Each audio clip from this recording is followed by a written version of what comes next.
নমস্কার বন্ধুরা, উত্তরে কিচেনে সবাইকে স্বাগত। নতুন বন্ধু পুরনো বন্ধু সবার প্রতি রইল আমার অনেক অনেক ভালোবাসা। আশা করি সবাই ভালো আছেন, আমিও ভালো আছি। আজকে আমি শেয়ার করব কুমড়ো দিয়ে টক। তার জন্য কী কী উপকরণ নিয়েছি: কুমড়ো নিয়েছি, মতিচেলা মাছ নিয়েছি, বিউলি ডালের বড়ি নিয়েছি, আর তেঁতুল নিয়েছি। আজকে এটা দিয়েই কুমড়োর টক রান্না করব। আসুন দেখে নিই কীভাবে কুমড়োর টকটা রান্না করি। প্লিজ বন্ধুরা কেউ স্কিপ করে দেখবেন না, ভিডিওটা ফুল ওয়াচ করে দেবেন। গ্যাসটাকে জ্বালিয়ে দিলাম। আর যারা নতুন প্রথম এসেছেন আমার চ্যানেলে, প্লিজ বন্ধুরা একটা লাইক দিয়ে ভিডিওটা সাবস্ক্রাইব করে পাশে থাকার অনুরোধ রইল। ভিডিও কন্টিনিউ করবেন। কড়াইটা গরম হয়ে গেছে। আর কুমড়োর টকটা আজকে সরষের তেলেই রান্না করব। খেতে দারুণ হয় বন্ধুরা। এই গরমেতে কি খাবো কিছুই ভালো লাগে না।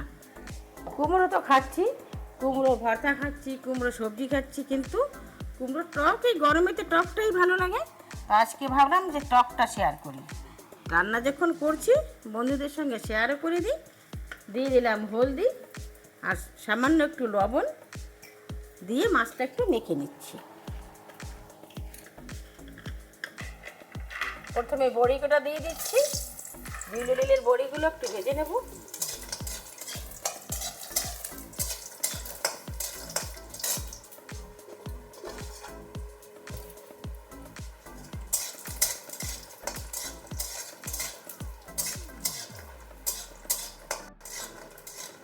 বড়িটা সুন্দর একটু লাল করে ভেজে নিয়েছি, এখন তুলে নিচ্ছি।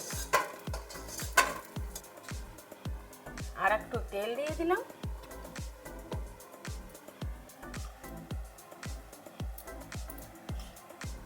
তেলটা গরম হয়ে গেছে, মাছগুলো দিয়ে ভেজে নেব। মতিচেলা মাছটা খেতে খারাপ লাগে না, ভালোই লাগে। তো গ্রামে গ্রামে আমাদের এখানে নিয়ে আসে, বেচতে আনে, তো ওখান থেকে কিনেছি। তো মাছগুলো একটু ভেজে নিচ্ছি, ততক্ষণে কুমড়োটা একটু কেটে নিচ্ছি। একটু ছোটো ছোটো পিস করে কেটে নিচ্ছি। মাছটাও আমি ভালো করে ভেজে নিয়েছি, এখন তুলে নিচ্ছি। দারুণ টেস্ট এই মতি মাছের। বন্ধুরা এই রান্নাটা আমার দিদিমা করতো, ঠাকুমা তো ছিল না, দিদিমা করতো। আর এত সুন্দর লাগতো না, দারুণ লাগতো। তো মাঝে মাঝে রান্না করি, খাই, ভালোই লাগে বেশ। প্লিজ বন্ধুরা কেউ স্কিপ করে দেখবেন না। স্কিপ করে দেখলে বুঝতে পারবো না যে এই কুমড়োর টকটা আমি কিভাবে বানিয়েছি। তেলটা গরম হয়ে গেছে, ফোড়নে দিচ্ছি শুকনো লঙ্কা আর 5 ফোড়ন।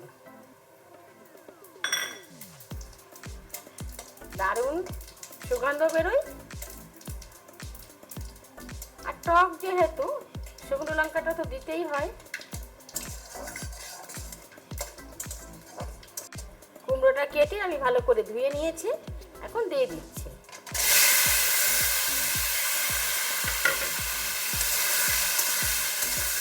একটু ভালো করে ভেজে নেব।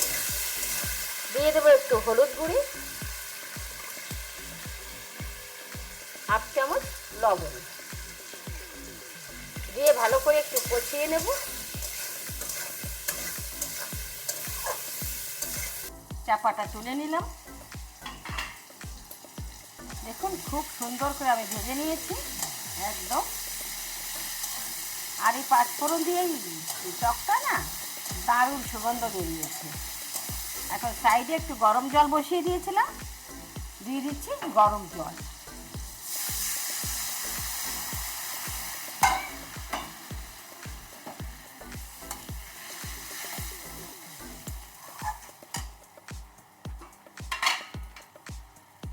দিয়ে দিচ্ছি 3টে কাঁচা লঙ্কা।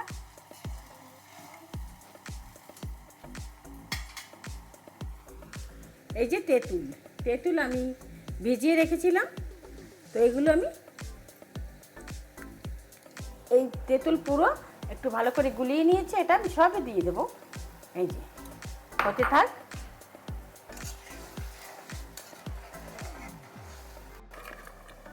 ঝোলটা ফুটে গেছে, এখন দিয়ে দিচ্ছি মাছ। আর পিউরি ডেলির বড়ি, দুটোটাই একসঙ্গে দিয়ে দিলাম, নাহলে বড়িগুলো গলবে না। এইভাবে দিলে গলে যাবে একদম। ঢাকবো না, ঢেকে দিলে কুমড়োটা বেশি গলে যাবে। যেহেতু টক দিয়েছি তো একটু গোটা গোটা থাকলেই ভালো হয় খেতে, তো দিয়ে দিলাম। আর এই যে সরষে বেটে নিয়েছিলাম, একটু জল দিয়ে দিচ্ছি। সরষেটা ভালো করে গুলিয়ে একটু ছেঁকে নেব, একটু ছাঁকনি দিয়ে ছেঁকে নিচ্ছি, যাতে ওই যে খোসাগুলো ভিতরে না যায়, খালি এই রসটাই দিব। এই যে দিয়ে দিচ্ছি সরষে বাটা, বেশ দারুণ টেস্ট হয়। এভাবে একবার বন্ধুরা বানিয়ে খেয়ে দেখবেন।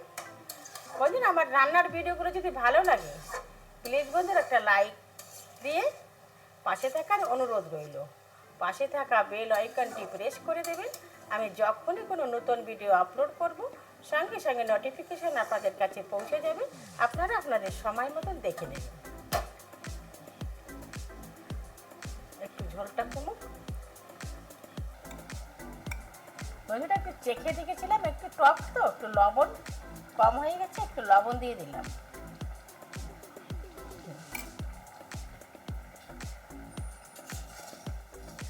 হয়ে আসছে, কুমড়োটা একদম গলে গেছে, দারুণ। কুমড়োটাও দারুণ, একদম যেমন কুমড়োর কালারটা খেতে ও তেমন। আমার পুরনো বন্ধুদের অসংখ্য ধন্যবাদ এভাবে আমার সঙ্গে থাকার জন্য, আমাকে এভাবে এগিয়ে নেওয়ার জন্যে। আর নতুন বন্ধু বা পুরনো বন্ধু সবার কাছেই আমার রিকোয়েস্ট, যদি কোনো রান্নার ভিডিও মানে জানতে ইচ্ছা হয় তো কমেন্টে লিখবেন যে এইটা করে দেখাও, এভাবে লিখবেন। তো আমি চেষ্টা করব আপনাদের চাহিদা পূরণ করার জন্য। এখন আমি নামিয়ে নিচ্ছি, হয়ে গেছে। এখন আমি গ্যাসটাকে বন্ধ করে দিলাম, একটা অন্য পাত্রে নামিয়ে ফিরে আসছি 2 মিনিট পরে। দেখুন আমি অন্য একটা পাত্রে নামিয়ে নিয়েছি। বাও, মতি চেলা দিয়ে কত সুন্দর কুমড়োর টকটা দেখতে কত সুন্দর এবং লোভনীয় হয়েছে। বন্ধুরা, এরকম নিত্য নতুন ভিডিও পাওয়ার জন্য আমার সঙ্গে থাকবেন। এখন আমি আসি, দেখা হবে নতুন কোনো অন্য ভিডিওর সঙ্গে।